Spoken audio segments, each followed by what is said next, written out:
Bienvenidos a la clase número 6 del curso Vida de Cristo. Ya hemos hablado del comienzo de la vida de Cristo mismo, el nacimiento, la crianza, la niñez de Cristo, y ahora nos lanzamos a los ministerios de Juan el Bautista y un poco de Cristo también. Yo quiero darles un poquito de contexto geográfico en cuanto al ministerio de Juan el Bautista. Generalmente lo primero que pensamos cuando pensamos en él es el río Jordán. Y quisiera trazar ese río y darles alguna información acerca de ese río. Si miramos este mapa, vemos que el río Jordán realmente comienza muy al norte de Israel. De hecho, hay 3 ríos pequeños que se juntan para formar el río Jordán que va bajando por todo Israel. La línea roja es la que traza el río mismo. Este río se menciona muchas veces en la Biblia, casi 200 veces de hecho, y su nombre viene del verbo hebreo yardenit. Y de hecho es lo que se llama una parte del río donde se bautizan a las personas hoy en día, lo que vamos a ver después. Y ese verbo yardenit significa el que desciende, porque es exactamente lo que hace el río. El río nace en la parte baja del monte Hermón, y cuando empieza ahí está más o menos a unos 300 metros o 1000 pies sobre el nivel del mar Mediterráneo, pero va bajando rápidamente. 7 millas después del comienzo, unos 11 kilómetros, ya cuando llega al laguito Ulé, al norte del mar de Galilea, ya ha bajado a solamente 230 pies, unos 70 metros.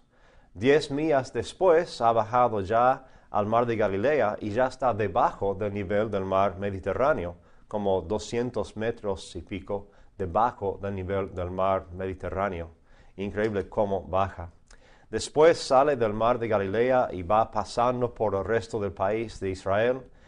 Recorre unas 65 millas más para llegar al mar Muerto y ya está en el punto más bajo de toda la tierra, 1290 pies, unos casi 400 metros por debajo del nivel del mar Mediterráneo. Impresionante, es un viaje interesante pasar por eso. Me gustaría mostrarles algunas fotos, ¿sí? Quiero que noten también cuántas dobladas da el río en su camino. Realmente, si midiéramos la distancia del nacimiento del río al norte hasta el sur, solamente mide en línea directa unas 75 millas, pero en realidad cubre casi 200 millas por las dobladas que da. Así que unas fotos, uno de los ríos donde comienza en el territorio de Dan y Cesarea Filipo. Otra vez esta parte pertenece más al área de Dan, donde vivía antes la tribu de Dan. Después va bajando y mencionamos el laguito Ulé. Casi no es lago, es tan pequeño hoy en día, pero así se ve muchos peces, muchos pájaros que viven aquí en esta zona. Después otra parte del lago Ulé. Y cuando sale del lago ya va bajando y haciendo esas curvas, bastante tranquilo en algunas partes y a veces corre rapidísimo como en esta sección. Vemos que es más ancho de lo que pensamos en algunos puntos y mucho más angosto en otros, como en esta foto aquí. Va bajando entre precipicios a veces, o a veces en las llanuras, bien tranquilo. Finalmente va llegando al mar de Galilea, parte del río que quizás conocemos un poco más. Esto es al norte del mar, donde está en la desembocadura del río. Bien linda ahí esta imagen cuando sale a plena luz del sol al mar mirando hacia el sur y donde sale el río del mar mismo. Si miramos desde el nivel del mar, hay una parada unas millas lejos del mar de Galilea que está en el mero nivel del mar y miramos para abajo, ven cuán abajo que está el mar del nivel del mar Mediterráneo.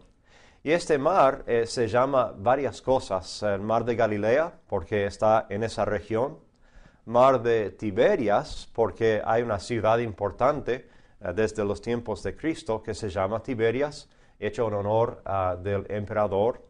También se llama mar Genesaret por la zona en que está. Y también Kinneret.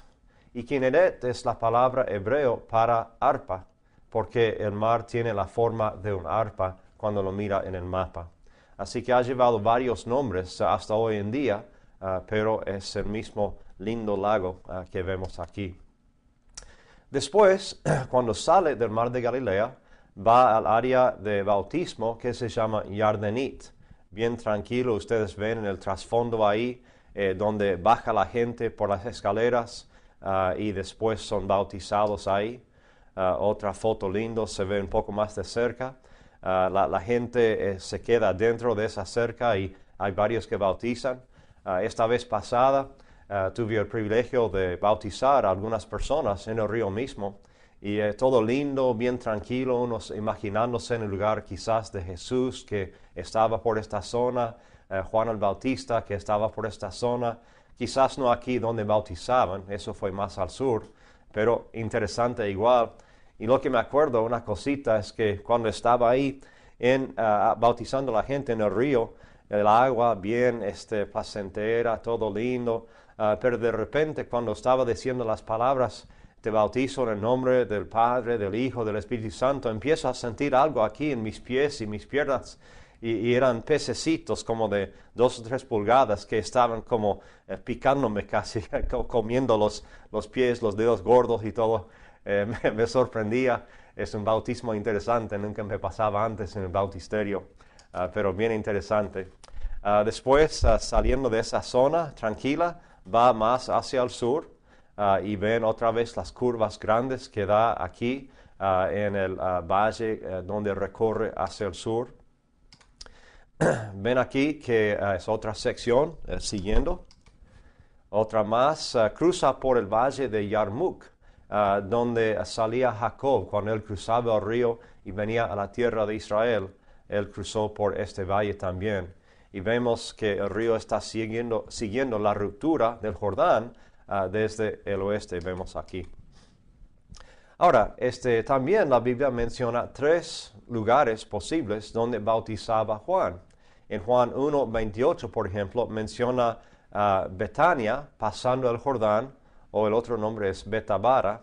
Bueno, ese es este lugar. Y hoy en día también tienen un lugar de bautismos aquí, del lado del país de Jordania, y también habrá otro lugar del otro lado en el mismo sitio. Otro lugar mencionado en la Biblia para los bautismos de Juan es en Enón, junto a Salim. Parece que el lugar más favorecido por los estudiosos de unos 3 lugares es que se menciona en Juan 3:23. Realmente no es el río mismo exactamente, es un río pequeño que sale del río Jordán, pero que se considera como parte del río Jordán.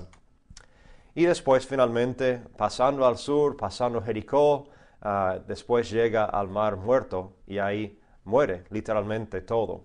Nos contaron ahí la última vez que fuimos que los peces van nadando por el río Jordán y van bajando y subiendo, y cuando llegan a la boca aquí del Mar Muerto, cuando entra, los peces mismos detectan que hay peligro para ellos, porque si nadan y siguen en el mar, la sal les penetra totalmente y mueren inmediatamente. Entonces detectan la presencia de la sal y empiezan a darse vuelta y huyen de ese peligro. Inteligentes por instinto que les dio Dios. Así que ese es el recorrido del Jordán. Y fue un ambiente importante para Juan el Bautista en su ministerio, porque es ahí que lo vemos en Lucas 3, donde vamos a comenzar esta mañana. Me gustaría empezar pues en versículo 1. Lean conmigo Lucas 3, 1 en adelante. En el año 15 del imperio de Tiberio César, siendo gobernador de Judea Poncio Pilato, y Herodes tetrarca de Galilea, y su hermano Felipe tetrarca de Iturea y de la provincia de Traconite, y Lisanias tetrarca de Abilinia, y siendo sumos sacerdotes Anás y Caifás, vino palabra de Dios a Juan, hijo de Zacarías, en el desierto. Y él fue por toda la región contigua al Jordán, predicando el bautismo del arrepentimiento para perdón de pecados, como está escrito en el libro de las palabras del profeta Isaías, que dice: Voz del que clama en el desierto, preparad el camino del Señor, enderezad sus sendas. Todo valle se rellenará, y se bajará todo monte y collado. Los caminos torcidos serán enderezados, y los caminos ásperos allanados. Y verá toda carne la salvación de Dios. Y decía a las multitudes que salían para ser bautizadas por él: Oh generación de víboras, ¿quién os enseñó a huir de la ira venidera? Haced pues frutos dignos de arrepentimiento, y no comencéis a decir dentro de vosotros mismos: tenemos a Abraham por padre. Porque os digo que Dios puede levantar hijos a Abraham aun de estas piedras. Y ya también el hacha está puesta a la raíz de los árboles. Por tanto, todo árbol que no da buen fruto se corta y se echa en el fuego. Y la gente le preguntaba diciendo: entonces, ¿qué haremos? Y respondiendo les dijo: el que tiene 2 túnicas, dé al que no tiene, y el que tiene que comer, haga lo mismo. Vinieron también unos publicanos para ser bautizados, y le dijeron: Maestro, ¿qué haremos? Él les dijo: no exijáis más de lo que os está ordenado. También le preguntaron unos soldados, diciendo: ¿y nosotros qué haremos? Y les dijo: no hagáis extorsión a nadie, ni calumniéis, y contentaos con vuestro salario. Así que vemos cuál es el mensaje central de Juan. Él viene, como dice, preparando el camino para el Señor, un camino del corazón, más que nada. Viene predicando un bautismo de arrepentimiento, que vamos a mencionar un poquito más después. Y viene contestando las dudas y las inquietudes de las personas que se le acercan, sabiendo que algo está mal, que necesitan buscar otra solución para sus vidas, no están contentos con lo que están haciendo hasta ahora. Él viene a darles el comienzo de esa respuesta, que después terminará con Cristo mismo. El nombre de Juan el Bautista es interesante. Literalmente es Yahanan, que significa Dios mostraba favor o gracia. Interesante ese nombre en hebreo. Hasta los nombres de cada persona, cada lugar, significan algo. Y como decía, tenía ese ministerio que viene realmente de una profecía de Isaías, de preparar el camino para el rey venidero. Su ropa y comida mostraban que él trataba de identificarse con los pobres, porque él era uno de ellos.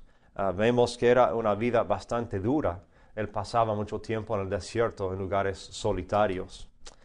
Y hay autores que han sugerido que quizás las langostas que menciona en el texto que él comió, quizás no eran los bichos, quizás eran frutos muy similares al cacao. Entonces eso cambia bastante la idea de la dieta de Juan. En vez de tener una dieta de bichos y miel, eso no suena tan bueno. Él comía quizás un poco de chocolate saludable y miel, eso ya es un poco mejor. No están seguros, pero agrega otra matiz quizás a esta historia. Bueno, para darles un poco de trasfondo, quería mencionar esta pregunta: ¿qué clase de bautismos había en el tiempo de Juan y antes? Porque yo siempre tenía la idea de que había solo un bautismo, el bautismo que conocemos en la iglesia hoy en día. Pero la verdad es que había unos cuantos bautismos diferentes en el mundo antiguo, y mucho antes que el tiempo de Juan y Cristo. Por ejemplo, había un bautismo de purificación de los judíos. Lo hacían en lo que se llamaba un mikve, como nosotros quizás llamaríamos un bautisterio. Y lo hacían para purificarse antes de ir a ofrecer los sacrificios. Por ejemplo, este es un mikve que ven, está cerca del monte del templo, al sur del monte, y ven cómo hacían. Generalmente esto estaría llena de agua. A la derecha, uno iba bajando, generalmente desnudo para poder limpiarse totalmente. Iba bajando, cuando llegaba abajo, después se hundía ahí, se tapaba totalmente con el agua, y después salía a la izquierda, como lo vemos nosotros, ¿sí? Puros, ya listos para ir a ofrecer su sacrificio. Y vemos que algo lo divide ahí en el medio para ayudar a la gente a quedarse en los lugares correctos cuando hacían la ceremonia. Aquí hay otro que se ve un poco más grande, obviamente el agua un poco vieja ahí parece, pero otra vez vemos las escaleras, vemos cómo bajaban al agua de un lado y subían del otro lado. Esta foto saqué para mostrarles más o menos la profundidad del mikve, casi 6 pies de altura o de profundidad, digamos, para el agua ahí abajo. Y había mikves pequeños y mikves muy grandes. Y en este caso, este es uno de los más grandes. Todos estos que les estoy mostrando están al sur del monte del templo hoy en día. Y algunos piensan que este es un lugar posible para los bautismos del día de Pentecostés, en Hechos capítulo 2, que quizás Pedro estaba hablándoles a las personas al sur del templo de esas escaleras y que después bautizaron a las personas con estos mikves aquí en esta área. Pero el bautismo que enfocamos aquí es el bautismo de arrepentimiento de Juan. Vemos algunos detalles de este texto y de otros textos. En Juan 3:23 menciona que Juan está bautizando donde hay mucha agua. Y eso parece implicar lo que enseñamos, el bautismo por inmersión. ¿Por qué estaría en un lugar con mucha agua si no iba a bautizar por inmersión? Uno puede rociar en muchos lugares. También este bautismo se menciona al pasar en Hechos 19, versículos 3 y 4, cuando Pablo llega a Éfeso y les pregunta a ellos cuál es el bautismo que han recibido ellos. Y ellos dicen, bueno, el bautismo de Juan, que era de arrepentimiento, pero no tenía ninguna conexión con Cristo, no habían captado esa parte del Evangelio importante. Así que se rebautizaron con Pablo ahí, pero es interesante ver que el bautismo de Juan había llegado hasta Éfeso, bien lejos del Jordán y de Israel. También hay un pasaje interesante en 1 de Tesalonicenses, capítulo 1, 9 y 10. Me gustaría leer ese pasaje. 1 de Tesalonicenses 1, 9 y 10. Y en este pasaje Pablo les está hablando de cómo ellos obedecieron el Evangelio. Y dice en 9, porque ellos mismos cuentan de nosotros la manera en que nos recibisteis y cómo os convertisteis de los ídolos a Dios, para servir al Dios vivo y verdadero, y esperar de los cielos a su Hijo, al cual resucitó de los muertos, a Jesús, quien nos libra de la ira venidera. Ahí en versículo 9, cuando dice os convertisteis, la palabra ahí es epistrepso, que significa cambiar o convertirse o arrepentirse, darse vuelta, ¿sí? En otras versiones, otras traducciones, lo dice aquí de darse vuelta o arrepentirse, estar mirando una cosa y después dejar esa cosa y empezar a mirar en la otra dirección, 180 grados de diferencia. Esa es la idea del bautismo de arrepentimiento, ese cambio total que uno tiene que hacer cuando uno viene a Cristo. Entonces, ese es el bautismo de Juan, preparando el camino, diciendo a la gente, ustedes tienen que estar listos para dejar unas cuantas cosas, hábitos, acciones malas que no están conformes a la ley, ni van a estar conformes con las nuevas enseñanzas que les va a traer el Mesías venidero. Y él tuvo mucho éxito, parece, en esa enseñanza. Por supuesto, hoy en día, aunque no practicamos este mismo bautismo de arrepentimiento solamente, tenemos el bautismo de salvación, que incluye, por supuesto, la confesión de fe y todo en Cristo. El arrepentimiento es clave también. No es la única parte de la salvación, pero sin eso no puede proceder uno en su decisión y en sus cambios de vida. Es tan clave que necesita comprobarse en los frutos. Es fácil decir que ya dejé eso o ya cambié ese hábito o dejé ese vicio, pero hay que verlo, ¿sí? Y muchas veces lo que vemos es que la gente se bautiza y dicen las palabras, dicen que se han arrepentido y después no cambian. Y queremos ver, bueno, ¿qué cambió pues? ¿Dónde están los frutos de arrepentimiento?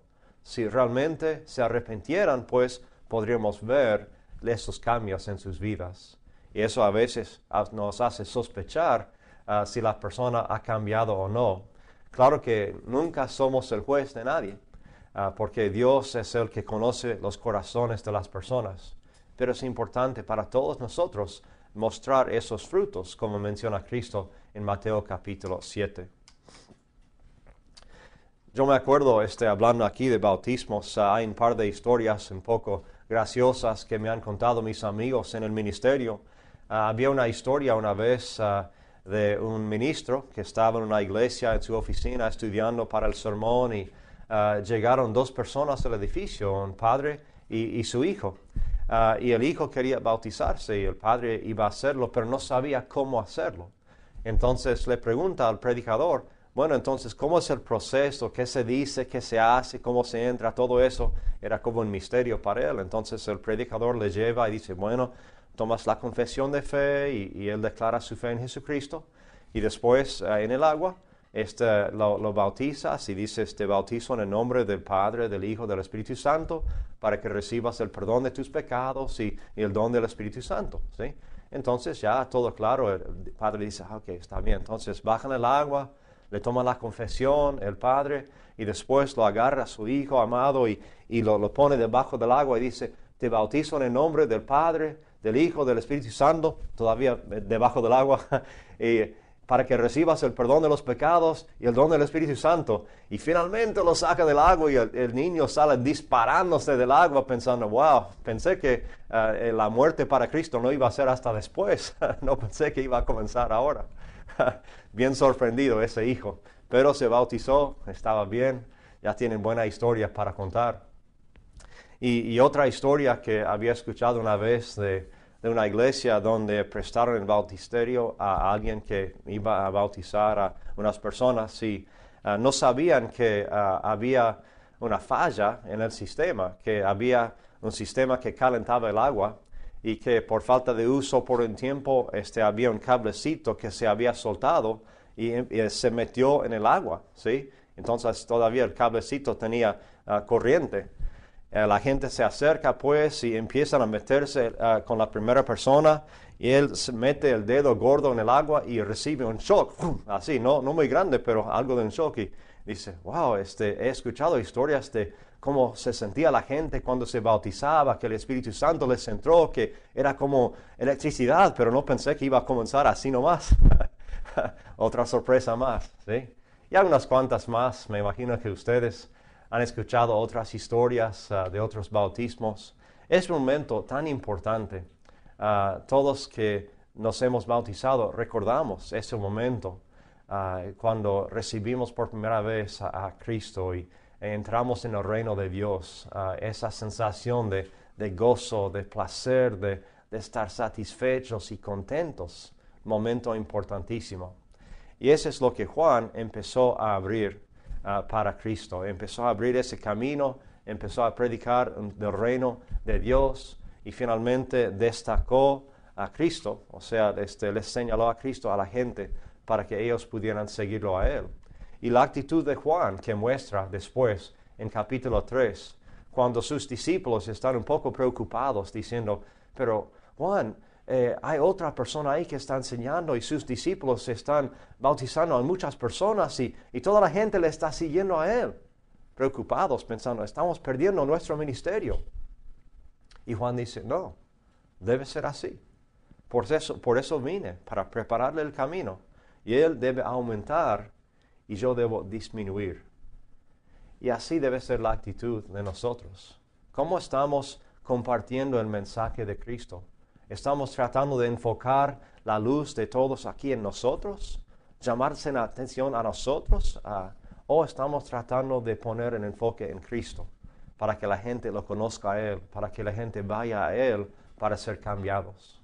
Estamos obrando bien si seguimos el ejemplo de Juan, apuntando a la gente hacia Cristo y preparando el camino para que ellos lleguen más fácilmente a Él. Bueno, sigamos con esta historia, pues. Dando un poco más de trasfondo, tenemos algunos grupos religiosos que son importantes en el tiempo de Cristo. Voy a mencionarles tres. El primero son los saduceos.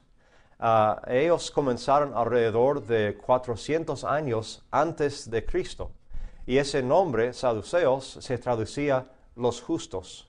Ellos creían que tenían toda la verdad en la ley y querían practicarla, ¿sí? Eran el grupo de personas que estaban a cargo del templo y los sacrificios, de organizarlo todo y de llevarlo a cargo. Los vemos muchas veces en discusiones con Cristo en el templo, porque ahí es donde trabajaban la mayoría del tiempo. La palabra de Dios para ellos era solamente la Torá, o sea, el Pentateuco que mencionamos ayer. No aceptaban los profetas, no aceptaban las otras historias, era solamente la ley de Dios. Eso creó problemas porque vemos después que ellos no creían en la resurrección de los muertos, que se menciona a veces en el Antiguo Testamento. Tampoco creían en los ángeles, y eso vamos a ver figurando en una historia con Cristo en la última semana de su vida. Pero ellos eran un grupo religioso importante y había unos saduceos buenos. Generalmente los clasificamos como todos villanos, que son los malos de la historia. Pero había algunos muy buenos que querían servir a Dios en el templo para que la gente se acercara a Él. Otro grupo importante eran los esenios. Los esenios era otro grupo de sacerdotes liderados por lo que se llamaba el maestro de justicia. Ellos pensaban, después de vivir unos cuantos años trabajando en el templo con los saduceos y los demás, pensaban que ya era demasiado corrupto, que ya no podían servir de esa forma ahí, no podían participar en las acciones de los otros líderes y sacerdotes en el templo. Así que decidieron salir del servicio del templo y ellos huyeron al desierto, más o menos en el año 150 antes de Cristo. Y ellos fueron a tres lugares básicos. Uno fue en el monte Sión, que fue un poco al oeste de Jerusalén en ese día. Hoy en día el monte Sión es más al sur, han cambiado un poco la ubicación y el nombre. Hay otro centro de los esenios, o había otro centro en Siria, y el tercer centro en esos días era Qumran. Y nosotros tenemos todavía las ruinas de ese sitio hasta hoy en día. Se piensa por la mayoría de los estudiosos que la familia de Cristo fue influenciada por este grupo, porque tenían una dedicación impresionante. Y se piensa que quizás Zacarías, donde vivía en el desierto más o menos cerca de Judá, quizás él era esenio y Juan el Bautista también. Interesante esa idea, pues es un grupo importante. Les llevo pues ahora a Qumran. Estamos cerca del Mar Muerto, en la orilla occidental del Mar Muerto, y vemos que es puro desierto. Ven en la distancia aquí de esta foto el Mar Muerto, la parte azul, lindo, pero muerto. Y después, un poco más cerca, donde ven ese centro blanco, esos edificios con algunos árboles, ese es el centro de visitas hoy en día de Qumran. Y un poco a la derecha en esta foto ven las ruinas de Qumran. Aquí desde arriba vemos un poco más de cerca todo lo que hay hoy en día en Qumran y algunas partes como el cementerio, el acueducto que usaban en esos días. Otra foto que ahora sacamos de las ruinas mismas de Qumran mirando hacia el Mar Muerto. Y ya estamos dentro de las ruinas donde vivían y trabajaban los esenios en el tiempo de Cristo.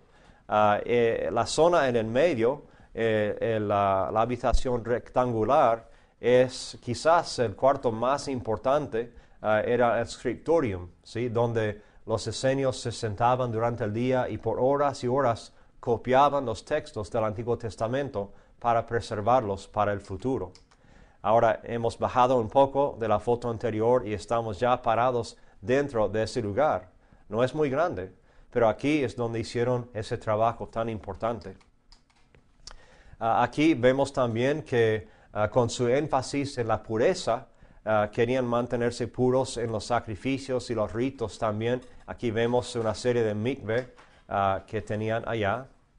Y si uno mira más hacia el oeste, empieza a mirar todas las cuevas que existen en la zona, literalmente cientos de cuevas. Y la historia de los esenios es importante también porque nosotros sabemos que ellos, cuando llegaron los romanos, sabían que iban a ser matados, sabían que los romanos iban a acercarse, iban a atacarlos, iban a destruirlos por completo. Entonces decidían cómo esconder esos rollos que habían copiado. Decidieron esconderlos, esparciéndolos en varias cuevas en la zona, en vasijas, para protegerlos de los elementos. Y es lo que hicieron. Y finalmente llegaron los romanos y, como pensaban, los destruyeron por completo y así murieron todos. Pero su obra vivió, pero nadie sabía exactamente dónde estaban los rollos ni cuánto sabía, porque no era su preocupación más importante. Y la historia es que un día, en el año 1947, que había dos pastores, dos chicos realmente, beduines, que estaban en la zona cuidando a las cabras y las ovejas. Y ellos no tenían nada más que hacer que tirar piedras y estar hablando ahí. Entonces trataban de hacer una competencia tirando piedras hacia las cuevas para ver si metían las piedras en las bocas de las cuevas. Y en una de esas tiradas escucharon un ruido como si algo se quebrara. Entonces dijeron, wow, ¿qué es eso? Hay leyendas de quizás hay tesoro en algunas de estas cuevas. Quizás hemos descubierto un tesoro. Entonces ellos fueron a la cueva y encontraron una vasija quebrada y tenía unos pergaminos, unos rollos viejísimos adentro. Bueno, estaban un poco desanimados porque pensaban que habían encontrado algo más importante. Entonces llevaron los rollos a este señor Kando. Kando era dueño en ese momento de una tienda de zapatos, pero también él trabajaba algo con las antigüedades, era un interés, un pasatiempo de él. Ellos, sabiendo que los rollos eran de cuero, pensaban que quizás si no servían estos rollos, eran tan viejos, quizás él podía hacerles algunas sandalias nuevas, porque les hacían falta. Entonces él los aceptó, prometió conseguirles sandalias y empezó a estudiar estos rollos y se dio cuenta que eran rollos importantísimos y se entusiasmó cada vez más. Y cuando llegaron los beduines al día siguiente, les dio pares de sandalias, pero se quedó con los rollos. Y les dijo, si ustedes encuentran más de estos rollos, por favor tráiganmelos y yo los cuido y les doy un premio por cada rollo que me traen. Y así le trajeron muchos rollos. Esta es una de las vasijas que encontraron en una de las cuevas. Había unas cuantas cuevas ahí, hay por lo menos 15. Creo que esta vasija salió de la cueva número 4 y es más o menos entera, es original de ese tiempo de los esenios de Qumran. Y aquí encontraron, me parece, el rollo de Isaías completo. Ahora, ¿por qué es importante este descubrimiento? Porque en la transmisión del texto, la pregunta siempre es, ¿cuán fiel es la copia que tenemos nosotros hoy en día? ¿Cómo compara a los textos más viejos? Por ejemplo, cuando Isaías escribió su libro, sus profecías, él escribió lo mismo de lo que tenemos ahora. Y siempre hay los que dudan un poco, que no aceptan que es el mismo texto, dicen, tiene que haber cambiado, no puede ser que por tanto tiempo sea fiel al original. Entonces sacaron estos rollos y miraron el texto de Isaías que encontraron en esta vasija, por ejemplo, y compararon el texto de hoy en día, de ese día 1947, con el rollo que habían sacado de esta vasija del año 70 después de Cristo, casi 1900 años de diferencia, y vieron que era exactamente igual, con solamente unas pequeñas diferencias ni importantes. impresionante cómo Dios cuida a su palabra y cómo nos hace llegar la misma palabra que tenían los antiguos, los profetas y los judíos en el tiempo de Cristo. Vemos aquí que hay una vista hacia el Mar Muerto. Estamos parados dentro de la cueva número 1, donde encontraron algunos de los rollos. Aquí vemos de afuera cuevas 4A y B, a la entrada ahí, y ya es peligroso llegar a estas cuevas, ya no se permite, solamente los arqueólogos y los estudiosos pueden llegar cuidadosamente a estas cuevas. Dentro de la cueva 4 es donde encontraron la mayoría de los rollos importantes, aunque había por supuesto rollos en varias cuevas. Aquí hay una cueva 8, que antes tenía un techo, pero ahora ya no, y han rescatado todos los rollos desde ahí. Y siguen encontrando cosas, siguen encontrando cuevas con más y más rollos, pero no tocan la importancia de este primer descubrimiento. Así que tenemos dos grupos ya. El primer grupo de los saduceos, segundo grupo de los esenios, y el tercer grupo del tiempo de Cristo eran los fariseos. Ellos aparecieron alrededor del año 150 antes de Cristo, más o menos al mismo tiempo que los esenios salieron del servicio del templo. Quizás crearon un hueco ahí y los fariseos entraron. Y su nombre significa los apartados o los separados. Y eran un grupo de personas que trataron de mantenerse totalmente puros. Otra vez es un grupo de personas que ha recibido quizás mala fama, porque en muchas historias cuando están hablando con Cristo son los malos, son los que están cuestionando a Cristo, son los que no le aceptan lo que dice, que siempre quieren ver más señales. Entonces pensamos que ellos siempre eran los malos. Pero la verdad es que jugaron un papel importante para los judíos en su historia, porque en el tiempo después del exilio, antes de Cristo, muchos no sabían exactamente cómo vivir y se desviaban y se olvidaban de las leyes o las ignoraban y no querían practicarlas. Y es posible que quizás una gran parte de la ley se hubiera perdido si no fuera por los fariseos. Ellos rescataron esas leyes, empezaron a aplicarlas otra vez y tratar de practicarlas en sus vidas personales. Y muchos de ellos eran excelentes. Vemos a Nicodemo, por ejemplo. Quizás José de Arimatea era un fariseo.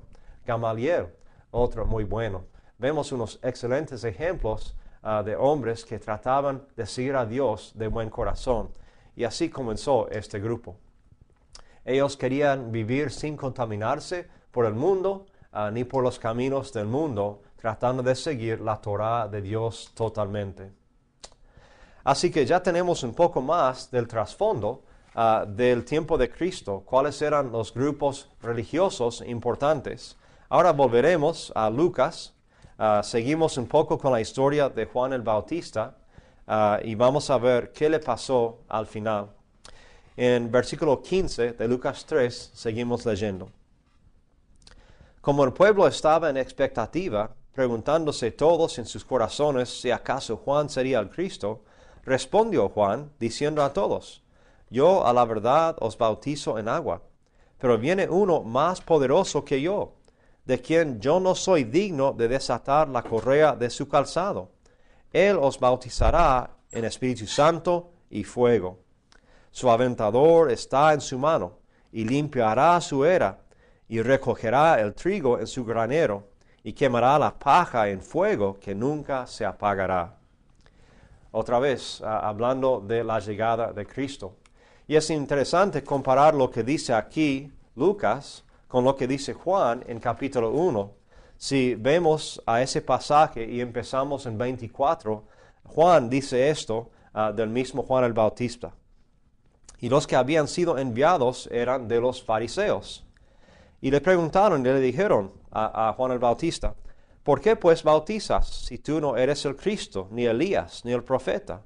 Juan les respondió diciendo, yo bautizo con agua, mas en medio de vosotros está uno a quien vosotros no conocéis. Este es el que viene después de mí, el que es antes de mí, del cual yo no soy digno de desatar la correa del calzado. Estas cosas sucedieron en Betabara, al otro lado del Jordán, donde Juan estaba bautizando. El siguiente día vio Juan a Jesús que venía a él y dijo, «He aquí el Cordero de Dios, que quita el pecado del mundo. Este es aquel de quien yo dije, después de mí viene un varón, el cual es antes de mí, porque era primero que yo. Y yo no le conocía, mas para que fuese manifestado a Israel, por esto vine yo bautizando con agua». También dio Juan testimonio diciendo, «Vi al Espíritu que descendía del cielo como paloma, y permaneció sobre él, y yo no le conocía. Pero el que me envió a bautizar con agua, aquel me dijo, sobre quien veas descender el Espíritu, y que permanece sobre él, ese es el que bautiza con el Espíritu Santo. Y yo le vi, y he dado testimonio que este es el Hijo de Dios». Y en otro pasaje, en Juan 3, él habla de Cristo y como Cristo es el que debe aumentar y él debe disminuir. Y sigue apuntando hacia de Cristo. Entonces Juan está cumpliendo quizás la parte final de su misión. Ya va a seguir predicando por un tiempo más, pero ya que ha llegado Cristo, él sabe que su misión ya está cumplida. Y es interesante aquí en Juan 1, como se repite varias veces el mismo refrán de que este es el que era antes que yo, que yo llegué primero, él llegó después de mí, pero era antes, un poco confuso, pero otra vez Juan está tratando de describir quién es Cristo, de dónde vino, su importancia para todos. Y volvemos a Lucas 3 y vemos en los últimos 3 versículos de esta parte lo que le pasó a Juan al final en su ministerio, porque vemos las palabras que él daba a los soldados y a los fariseos y pensamos, no va a durar mucho, porque él es tan fuerte en lo que dice que alguien va a arrestarlo, alguien se va a enojar, este ministerio va a acabar. Y claro que no acabó hasta que Dios decidiera, pero con estas palabras ya estaba creándose un problema. Vemos en 18 esto. Con estas y otras muchas exhortaciones anunciaba las buenas nuevas al pueblo. Entonces Herodes el tetrarca, siendo reprendido por Juan a causa de Herodías, mujer de Felipe su hermano, y de todas las maldades que Herodes había hecho, sobre todas ellas añadió además esta, encerró a Juan en la cárcel. Eso, por supuesto, está hablando de lo que pasó un poquito después, porque en 21 viene Cristo y Juan lo bautiza, así que no está en la cárcel. Pero Lucas está dándonos como un repaso futuro, en ese sentido, de lo que le va a pasar a Juan el Bautista. Y sabemos que después de estar en la cárcel un tiempo, ya murió a las manos de los soldados de Herodes. Una historia que nos inspira de Juan el Bautista y también nos hace un poco triste, además. ¿Qué podemos pues aprender del ministerio de Juan el Bautista? Era fiel primero, dedicado a la misión. Él predicaba sin temor exactamente lo que él recibía de Dios. Y él ayudó a mucha gente a llegar a Dios, a prepararse para la llegada de Cristo. Y como mencioné antes, quizás una cualidad más importante que tenía él era la humildad, de saber exactamente cuál era su misión. Y al llegar Cristo, de no pelearse con Cristo para retener la atención de la gente, sino que le entregó la escena, todo el escenario, digamos, a Cristo, para que Cristo comenzara su ministerio. Me encanta esa actitud de Juan, y es la que debemos tener nosotros en nuestros ministerios y en la iglesia. Que el Señor los bendiga con estas palabras.